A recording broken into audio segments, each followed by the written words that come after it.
आपकी तरफ से हम लोगों का क्या आदेश होना चाहिए, क्या होना चाहिए? श्री महाराज जी।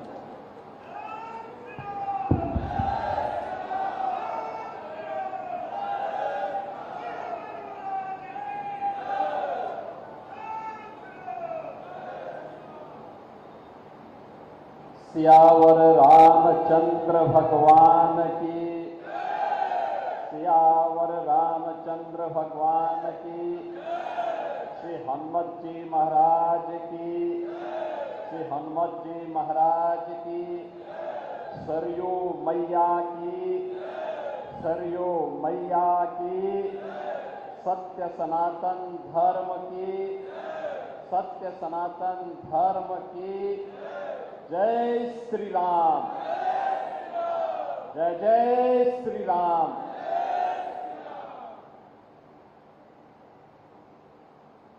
सनातन धर्म के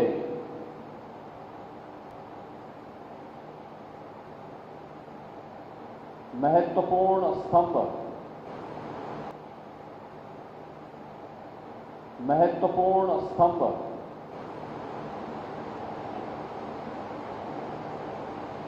श्री हनुमान जी महाराज की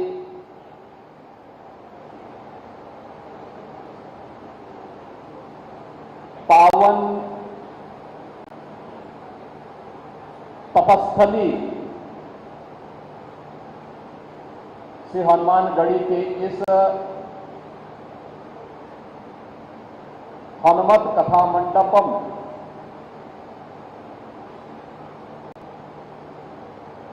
के इस भव्य लोकार्पण कार्यक्रम में जिनका अभी सानिध्य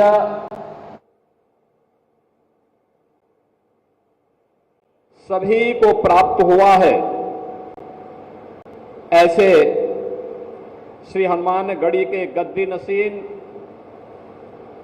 पूज्य बाबा प्रेमदास जी महाराज, रामदास जी महाराज, श्री महंत मुरलीदास जी महाराज, श्री महंत रामचरण दास जी महाराज,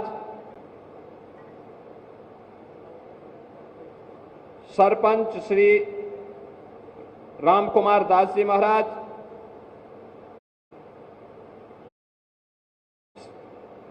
महेश दास जी महाराज, गौरी शंकर दास जी महाराज,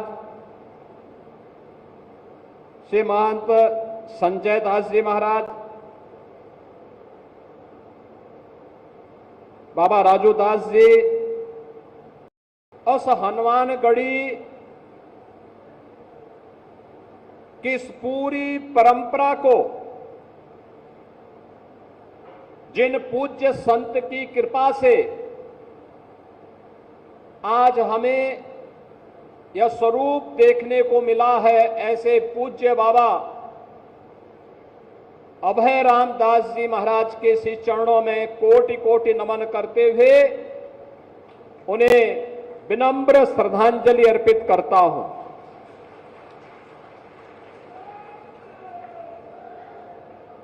आज उनकी कृपा का ही ये परिणाम है कि जब उन्होंने वैष्णव अखाड़ों की इस जन्मभूमि पर भारत के सनातन धर्म की रक्षा के उस उत्तरदायित्व का निर्वहन करने के लिए इस परंपरा को आगे बढ़ाया, आज उसका यह भव्य रूप हम सबको देखने को मिल रहा है। जो आज श्री हनुमत कथा मंडपम का भी जो ये भव्य स्वरूप है, इसके पीछे भी बाबा अभय रामदास जी की ही वे भावनाएं हैं जिनके बारे में कभी उन्होंने सोचा होगा। बहनों और भाइयों, मैं अभिनंदन करूंगा श्री हनुमानगढ़ी के गद्दी नसीन और सभी पट्टियों से जुड़े हुए पूज्य महंतों का, संतों का, नागाओं का, जिन्होंने एक एक पाई को बचा करके इस कथा मंडप के बारे में सोचा,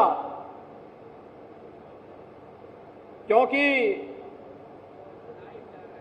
अयोध्या धाम में अब जो भी आता है 2 जगह 3 जगह जाने में वह कभी चूकता नहीं। श्री राम जन्मभूमि में, श्री हनुमानगढ़ी में और सरयू मैया के घाट पे जाकर के मां सरयू का सानिध्य प्राप्त करने के लिए। अक्सर इस बारे में चर्चा होती थी कि हनुमानगढ़ी का भी अपेक्षित विकास होना चाहिए। हम लोग भी बोलते थे ये होना चाहिए। कैसे होगा? क्योंकि एक ऐसी विरासत हनुमानगढ़ी के पास, जिन्होंने सदैव योद्धा भाव के साथ ही सनातन धर्म की रक्षा करने के लिए अपने आप को तैयार किया,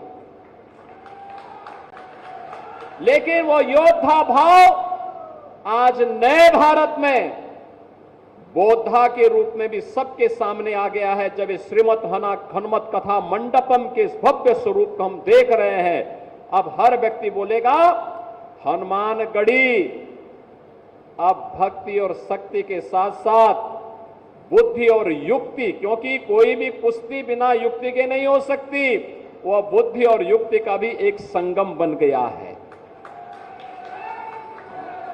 सचमुच ये कथा मंडपम पूज्य बाबा अभयराम दास जी की भावनाओं को ही प्रतिनिधित्व कर रहा है। उनकी आत्मा जहां भी होगी प्रसन्न होगी कि देखिए मेरे आने वाली पीढ़ियों ने हनुमानगढ़ी के भविष्य को सुरक्षित बनाने के लिए, हनुमानगढ़ी के वैभव को श्री हनुमान जी महाराज की कृपा से जो वैभव श्री हनुमानगढ़ी के पास उमड़ रहा है, आम जन के विश्वास का प्रतीक बना करके उसे श्री हनुमत कथा मंडपम के रूप में और अब यहां पर होने वाले बड़े बड़े धार्मिक कार्यक्रमों के माध्यम से उसे आगे बढ़ाने के लिए एक नई शुरुआत प्रारंभ कर दी है।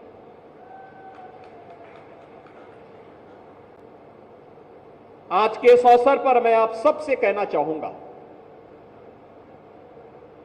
हमें इस बात को ध्यान में रखना होगा, व्यक्ति हो या समाज,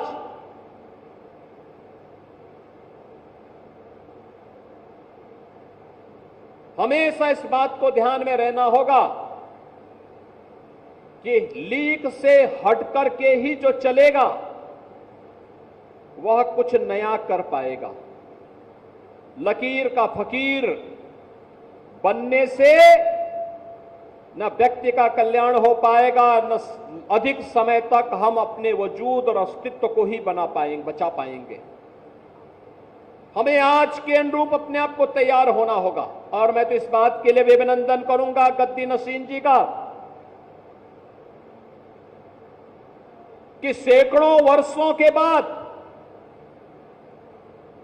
गद्दी नसीन जी ने हिम्मत की कि मैं श्री राम जन्मभूमि दर्शन करने के लिए निकलूंगा, और वो गए। भव्य शोभा यात्रा निकली, भव्य शोभा यात्रा निकली। सबने उसको स्वागत किया, सबने उसका अभिनंदन किया।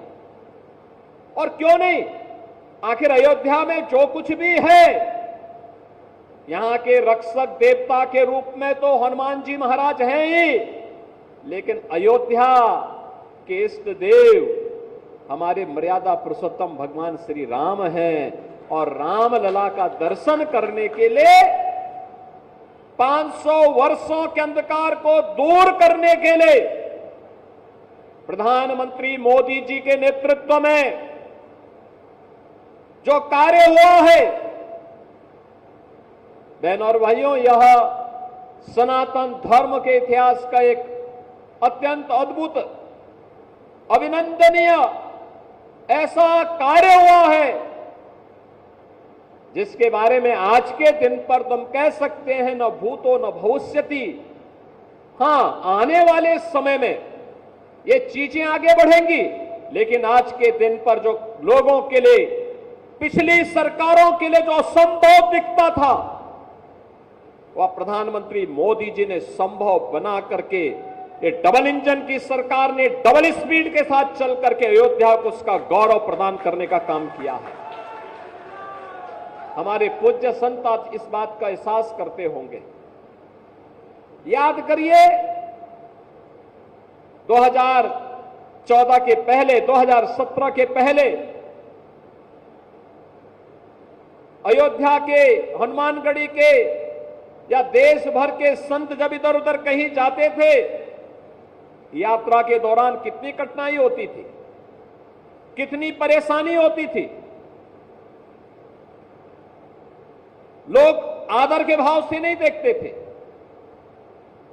लोगों के मन में सरदार सम्मान का भाव नहीं दिखता था। जो परिचित थे वे भले ही सम्मान दे दे, लेकिन कोई अपरिचित सम्मान नहीं देता था। आज मैं गारंटी के साथ कह सकता हूं, आज के दिन पर आप देश के अंदर कहीं जाएंगे, अयोध्या का नाम बोलेंगे, राम जन्मभूमि का नाम बोलेंगे, हनुमानगढ़ी का नाम बोलेंगे, सामने वाला व्यक्ति आपके सामने झुक करके आपको सम्मान देता हुआ दिखाई देगा। अयोध्या के नाम से लोगों के मन में एक नई, उसके चेहरे पर चमक देखने को मिलती है। अयोध्या धाम का नाम सुनते ही अगले व्यक्ति के मन में एक नया उत्साह देखने को मिलता है, एक नया उमंग देखने को मिलता है। कारण है अयोध्या को यह भव्य स्वरूप देने के, प्रधानमंत्री जी के विजन को जब जमीनी धरातल पर उतारने के लिए हम लोगों ने कार्य प्रारंभ किया, तो मैं अभिनंदन करूंगा अयोध्या वासियों का कि अयोध्या वासियों ने उसका अक्षरशः पालन करने में अपना योगदान दिया।